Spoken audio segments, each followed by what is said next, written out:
Update. My dad stole my identity and opened 3 credit cards in my name. I turned him into the police. Original post. I found my dad used my information to open 3 credit cards over the last year.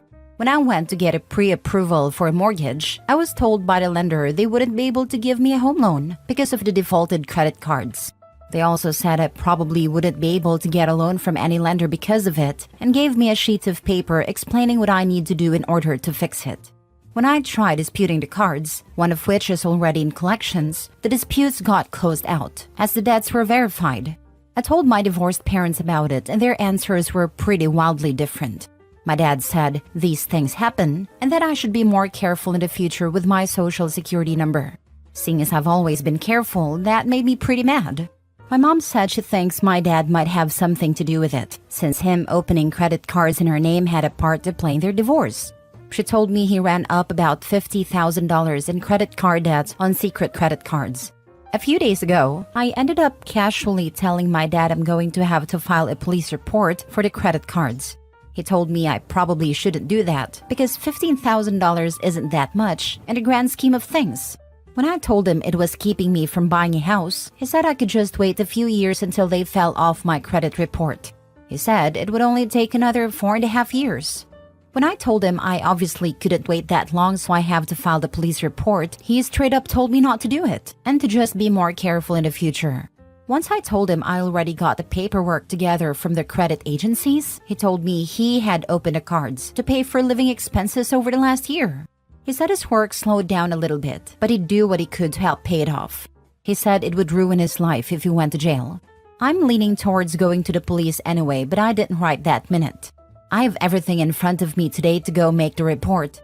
I guess I just want to make sure turning it over to the police is the right thing to do here, especially if I'm wanting to buy a house this year.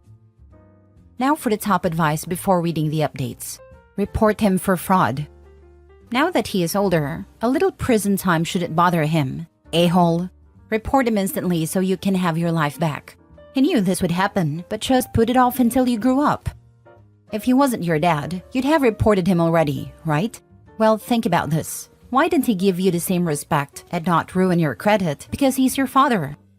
You've got it somewhat backwards. The man ruined OP's credit because he's OP's father.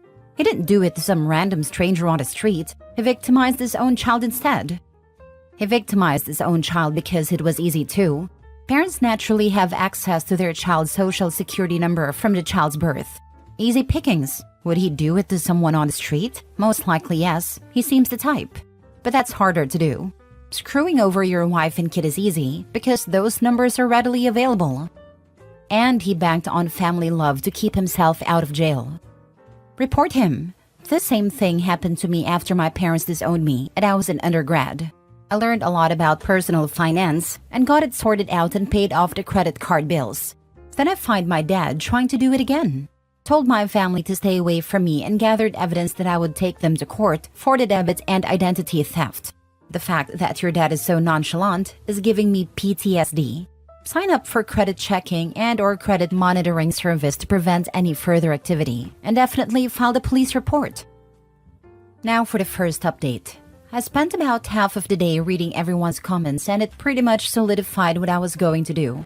The process itself was pretty easy. I went to the police department and the person at the front desk had me wait about 10 minutes before an officer came out. We talked for about 15 minutes and I made copies of all the paperwork I gave him. He told me the case would be assigned to a detective on Tuesday and gave me a pamphlet they have about how to contact the credit agencies. I was given a report number and was told I could use that now to start disputing the accounts. A detective is going to follow up with me in the next couple of weeks. I asked what would end up happening to my dad, and the officer said it looked pretty clear-cut to him, but the charging decision is 100% with the state attorney's office. He said if they decide to pursue charges, he'll likely get a warrant put out for his arrest. He also said typically if this is his first felony, he's probably going to get some sort of pre-trial diversion with court supervision or probation.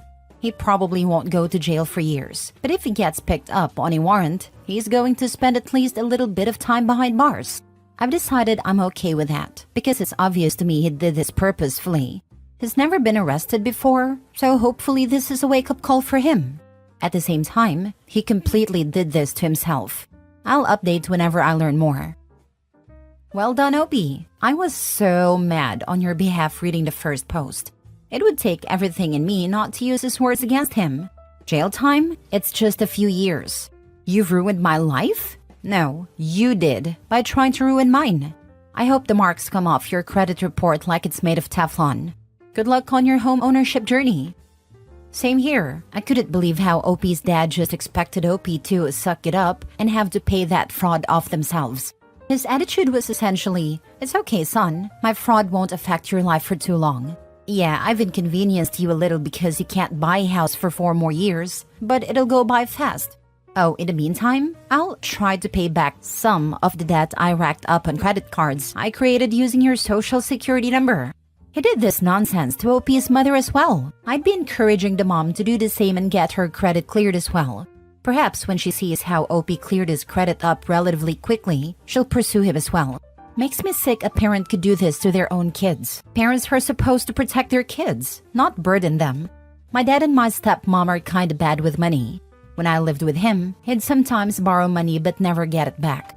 He'd find a way to justify not paying me back by saying it's for rent or some BS. Fortunately, it wasn't too much. Maybe $80 here, $40 there. Thankfully, he never did anything like this credit card fraud to me though. I too would want to go to the police to fix my credit, but it's obviously be really hard because it would destroy our relationship. Perhaps that's what these crappy parents count on. Guilt. We're actually much closer now than when I was younger, and he never asks for money either. I am amazed that a father would do that to his child. Defrauding you and the banks. He used $15,000 for living expenses? He didn't know there are federal and state programs that will help people having a rough time. I am guessing since your mother mentioned he did the same thing to her credit, this isn't his first rodeo. It sucks you have to now clean up a mess you didn't create to get back to ground zero before you can start the loan process for a home. Your father really needs to apologize and ask for your forgiveness for being an idiot. My best friend has 2 siblings, and their father tried this with all 3 of his children. Absolutely destroyed the credit of 2 of his kids.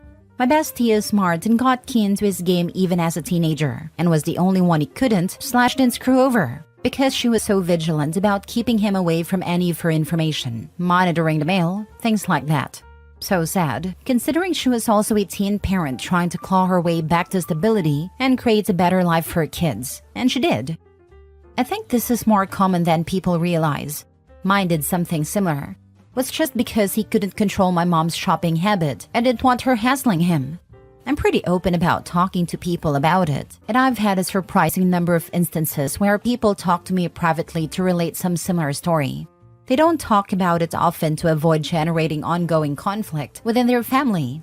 Some people still want to reconcile with their family if possible.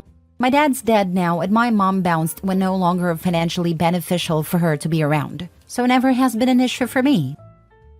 Now for the second update. There's been some good, a little bad, and a little real bad progress the past few days. The good, I used my report number and dispute every account. When I checked my credit last, which everyone should be doing regularly, the one with the lowest balance was already off of my account. The other cards and the collection account are still showing, but I have hope they'll be falling off in the next few weeks. I also received a call from someone at the prosecutor's office who had a couple of extra questions for me and asked if I would be willing to testify if they charge him. I said yes, and they said they would be making a decision on their charges before the end of the month. The bad, obviously, is someone talked to my dad about this, because the last time he talked, he scolded me for going to the police and hasn't talked to me since. One of my brothers was also pretty mad at me about it and hasn't talked to me in over a week. The rest of my siblings and my mom understood where I was coming from. The real bad? One of my other brothers, not the one who was angry, found 2 open credit cards on his credit which weren't his.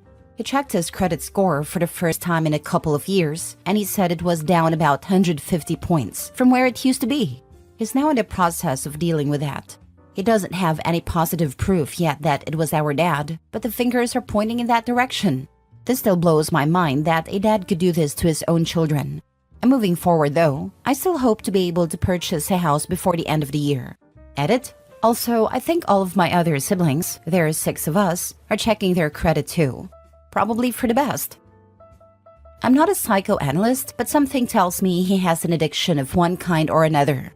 I've seen this behavior in others, mainly friends, family members, or significant others, and there is always a root cause related to addiction, whether it's gambling, drugs, alcohol, or all of the above. If you, your siblings, or your mom have a relationship with your dad in the future, this will absolutely need to be addressed before moving forward. I'm glad you sorted this situation out for yourself, and I'm certain it wasn't easy to do so. You also paved the way for your family members to manage the effects of this on them, as well as for your dad to correct his ways, whether or not he has deeper issues, or this was just a really crappy thing he did. Getting credit in other people's names might be the addiction. Just like when rich people shoplift, they get a rush of dopamine by doing something they know they shouldn't. Imagine spending $5,000 that's not yours and thinking it will never come back on you. And it doesn't, so you do it again. This time, the limit is higher. It's a high that doesn't affect your appearance or make you fail a drug test. That's certainly a possibility, although one would have to be a crappy person in the first place to do it the first time. So that is a worse scenario for the family. At least if there was an underlying addiction, it wasn't him destroying his kids' futures. That's a controversial statement, but I'll stand by it. Addiction is a beast, and otherwise decent people become awful in its hold. One of my best friend's ex-husbands had a bad injury. They put him on painkillers he didn't need to be on, and he became addicted, then became abusive, spent their life savings while trying to procure more or alternatives, and destroyed both of their credit to boot. She's still rebuilding to this day. Unfortunately for her, it was well within his legal right when it came to the financial stuff, since they were married and accounts were joint. So she doesn't have the option to quick repair her credit like OP is doing. She also spent the majority of her personal savings to help him send to school for his master's, so the bleeding dry began even before that. But otherwise, this man was good to her until the addiction kicked in. That's sort of what this situation reminds me of mainly. Hence, I think there is some other underlying problem that will not go away even after he's served his time. Although I can recall from OP's account in other threads if his dad was always this awful. Last story. Am I the a-hole for exposing my husband online? Original post. I, 28 female, recently discovered that my husband, 32 male, had been not only unfaithful, but also financially irresponsible. I had been struggling to pay bills since he had lost his job, but it turns out he had been squandering our savings on expensive dates with not one, but two women. When I confronted him about his infidelity and financial negligence, he showed no remorse and instead accused me of being too demanding. I felt betrayed and enraged, so I decided to expose him on social media. The financial strain in our relationship began when my husband lost his job. I had been trying my best to keep our finances afloat, juggling bills and expenses alone. It was a stressful time, and I thought we could make it through together. I was wrong. During a shift at work, an anonymous source reached out to me. They shared screenshots of conversations between my husband and one of the other women he had been involved with. These chats revealed details of their plans, their relationships, etc. At that moment, I felt a wave of anger washed over me. I couldn't believe how carelessly he had treated our relationship, our finances, and me. My husband, whose dad was a pastor, liked to preach about loyalty. But when it came down to it, he was running around with not one, but two women behind my back. Talk about hypocrisy, huh? Feeling angry and betrayed, I decided to put my husband on blast on social media. I uploaded all the evidence of his cheating and tagged him and his father, letting everyone know what a two-timing jerk he was. The fallout was massive, and he found himself in the spotlight, exposed for the hypocrite he was. Despite the mountain of evidence I shared, my husband's dad was still defending him like a loyal knight. He called me a liar, dismissed the screenshots, and claimed his precious son wouldn't do something like this. Talk about denial, right? Meanwhile, I was already deep in the process of filing for divorce. His dad's blind loyalty was just adding an extra layer of annoyance. Recently, one of my girlfriends told me I was overreacting, and it's normal for my husband to have more partners. So I've been wondering lately, did I overreact? Edit, forgot to add, but my husband, before marrying me, posted and exposed his cheating partner, so I guess I'm returning the favor. Now for the top comments before reading the update. One of your girlfriends thinks it's okay for your husband to have girlfriends? That's not a person you should remain friends with. Wondering if this friend had some relations with OP's soon-to-be ex. Not much wondering on my part. A pastor condoning his son's infidelity and gaslighting the victim. Not surprising that a pastor would do this, because they tend to be hypocritical, egotistical, morally and ethically deficit. What the husband is doing is morally wrong and will continue to do so in life because daddy has his back. This man should be stripped of his pastor title as he's clearly unfit to teach the Bible.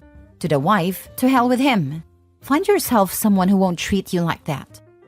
Thanks for such kind words. I hope you find peace and a better life you deserve. Brace yourself and lean on those you can really trust. Perhaps not the church folks that are connected to this pastor. Mini update. Wait, do people actually think my friend is one of the women he was with? Now that I think about it, possibly. I didn't add this because I didn't think it was significant, but my friend I mentioned here, one of my girlfriends told me I was overreacting, and it's normal for my husband to have more partners. We'll just call her Emma, female 25. Emma used to work with the same company my husband worked at. They did once go on a business trip together. My husband told me they didn't share rooms back then when I asked.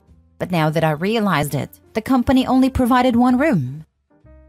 Of course, she's been with him. Why else would another woman defend a cheating man whore? To her friend, OP needs to get checked for STDs and bounds. Then it's also weird that she's essentially telling you to stay with him if she's one of the affair partners. Because Emma doesn't want him. She just wanted fun time with him. Either that or he asked Emma to speak to OP. Full update. Thank you all for your support and input. After much reflection and considering the advice you've given, I've made a difficult decision to move forward with a divorce. While it breaks my heart to end my marriage, I can't ignore the pain and trust that has been betrayed. It's time to prioritize my own well-being and move forward. I've also got a lot of people telling me apparently my friend was probably sleeping with my husband. I looked into the matter and I don't want to give exact details, but you were right. I want to express my gratitude for everyone who has taken the time to offer advice and support.